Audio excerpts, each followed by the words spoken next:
Theme হচ্ছে দহন। দহন বলতে আমরা শুধু এক্সটার্নাল দহনের কথা বলছি না, মানে বাহ্যিক শরীরের দহনের কথা বলছি না, মানসিক দহনের কথাও বলছি। তো আপনি যদি বাইরে থেকে দেখেন তাহলে দেখবেন যে আর্টিস্ট খুব মানে ইচ্ছাকৃতই বাইরেটা প্রচন্ড মিনিমালিস্টিক রেখেছেন, খুব একটা টেক্সচার নিয়ে কিছু করেননি, শুধু পেন্টিং আছে দেওয়ালের ওপর। কারণ উনি দর্শককে ভেতরে যেটা ঘটছে সেটার থেকে ডিস্ট্রাক্ট করতে চান না বাইরের সৌন্দর্য।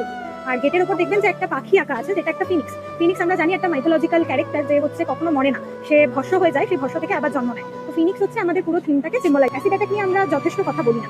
তো আপনি যদি পুরোটা ঘুরে দেখেন, পেছনে যত কটা পেন্টিং আছে সেগুলো হচ্ছে থ্রু আউট হিস্ট্রি বিভিন্ন মেল আর্টিস্টরা নারীকে যেভাবে ডেপিক্ট করেছেন as a symbol of beauty, সেটাকে আমরা রেখেছি এখানে একটা আইরনি হিসেবে, কারণ সেই বিউটি হচ্ছে তাদের জন্য একটা কার্স হয়ে দাঁড়ায়। তো আমরা ইচ্ছাকৃত এই প্যান্ডেলে সমস্ত যে সুন্দর আর্কিটেকচার ছিল সেগুলোকে ঢেকে রেখেছি as a form of protest, যে আমরা যাতে বিয়ন্ড বিউটি দেখতে পারি, আমরা যাতে বাহ্যিক সৌন্দর্যের বাইরেও কিছু দেখতে পারি।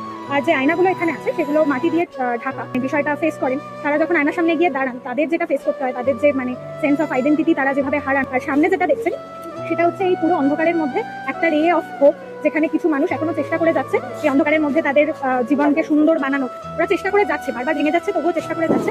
পুরোটাই যে অন্ধকার নয়, কোথাও এখনো আলো আছে, সেটাই আর কি এখানে দেখাচ্ছি।